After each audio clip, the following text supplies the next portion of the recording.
Welcome to the American Rambler with your host, Paul Grafton. Uh, we're going to be talking a little more about culture today.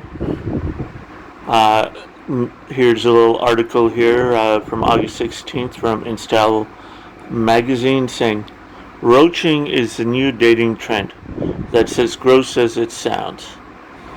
Well, surprise, surprise. Uh, this article seems to be written gender neutral, but I think it's an appropriate term for what this actually is. It's a new term for an old habit, but what is supposedly reversed.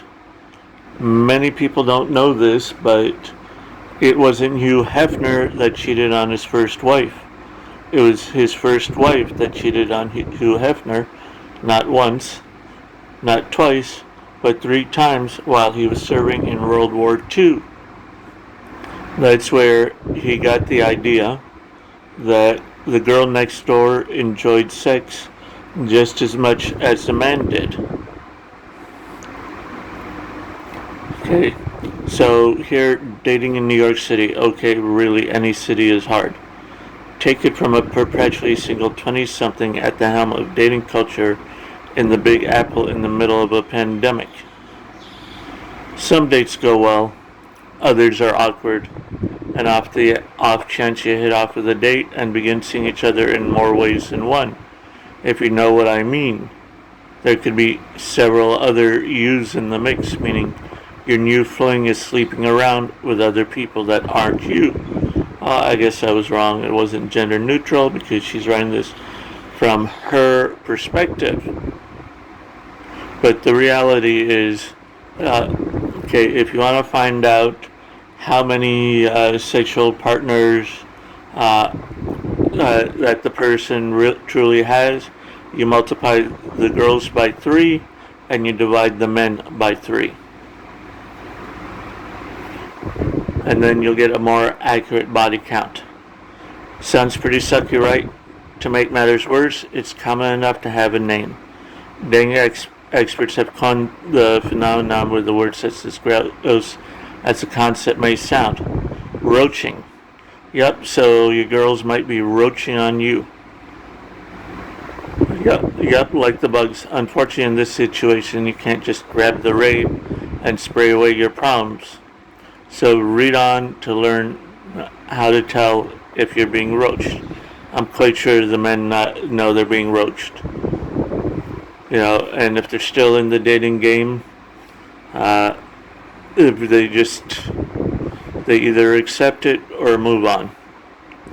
So you know how cockroaches may multiply in hiding shivers? Well, that's how roaching got its name, i.e. your partner may have many hidden sexual partners. Yeah, I'm quite sure the men know that already.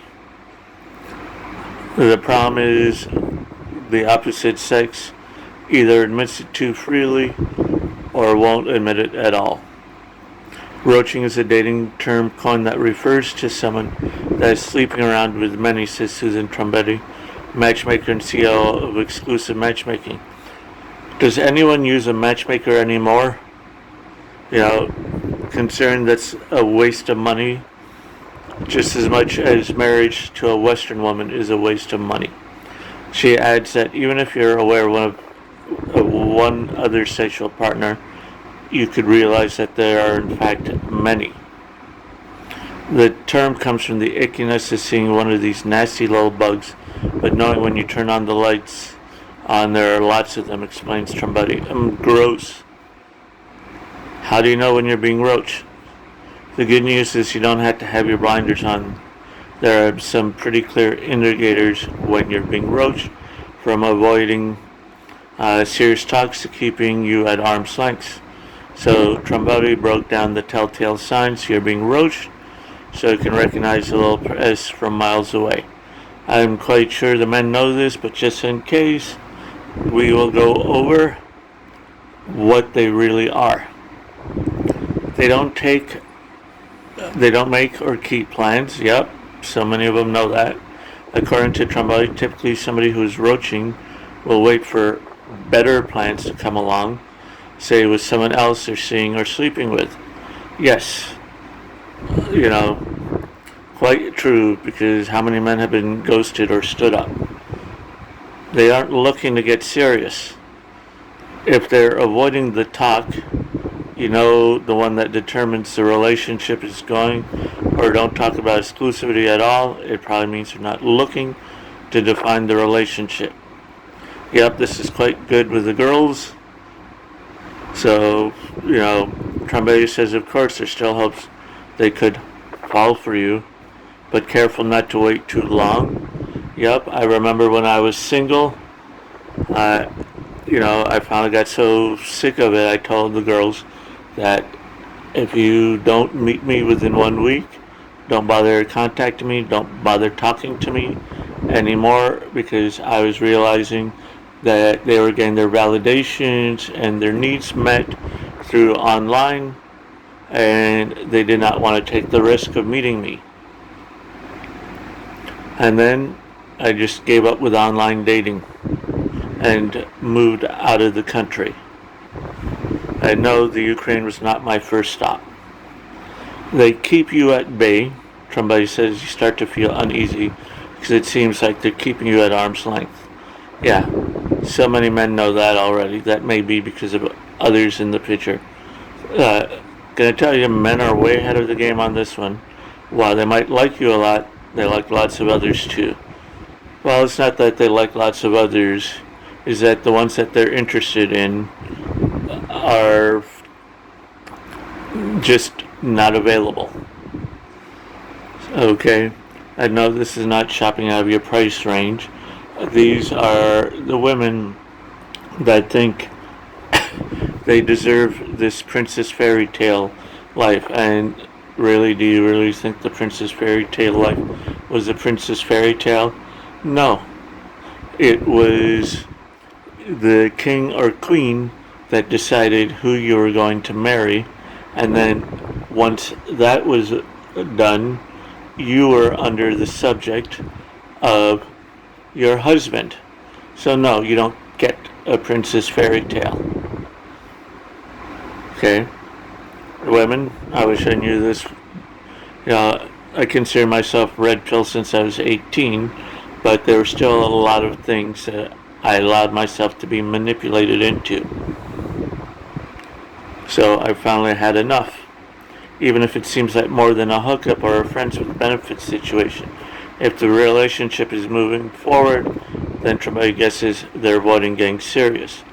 Yup, expressing their desire to keep it casual is a clear sign that things aren't progressing and there are probably other people involved. Now here's one of the things that I noticed. When I got older, I had more choices, while the women, while they get older, had less choices. So what do you do if you're being roached? If not at the end of the world, if you find out you're being roached, and it doesn't necessarily you had to write off this partner, well, I think the men do write off the partners because, one, if they really want to get involved, they don't want to have someone that's going to string them along and then say, I settled for you. Okay. Exclusive talk. The problem becomes if they start being dishonest or hiding the situation. Yes, but here's the problem. Women don't consider self-dishonest or hiding the situation when they're lying, just as they don't consider affairs to be affairs. Okay, they rationalize their bad behavior. They rationalize the affair down to the point, well, it's not really an affair because I didn't do this. It's not really lying to them because I didn't do this. It's not really, I wasn't honest with them because I did this, or, okay, no. Lying is lying. Sorry, but men have a more black and white view of the world than the gradients that women have. Of course, for your safety and health, it's important to discuss your partner's sexual health. Yep. And if you can, especially if you know being roached, make sure she has the most recent records of her STD checks. If either of you is sleeping with someone else, the other one deserves to know. That's especially true with COVID thrown into the mix. Okay, Yuri adds that even if you aren't there yet in terms of being exclusive, it's still important. Yeah, if you're sleeping with somebody, more than one partner, let them know. Make sure you keep up to date records. Moral of the story: you can't entirely avoid roaching in the same way you can't avoid the disgusting pets. Well, maybe you can if you look for partners that are not in the U.S. culture or Western culture where they celebrate promiscuity. Okay, this has been the American Rambler. Don't forget to check below for links to other sites.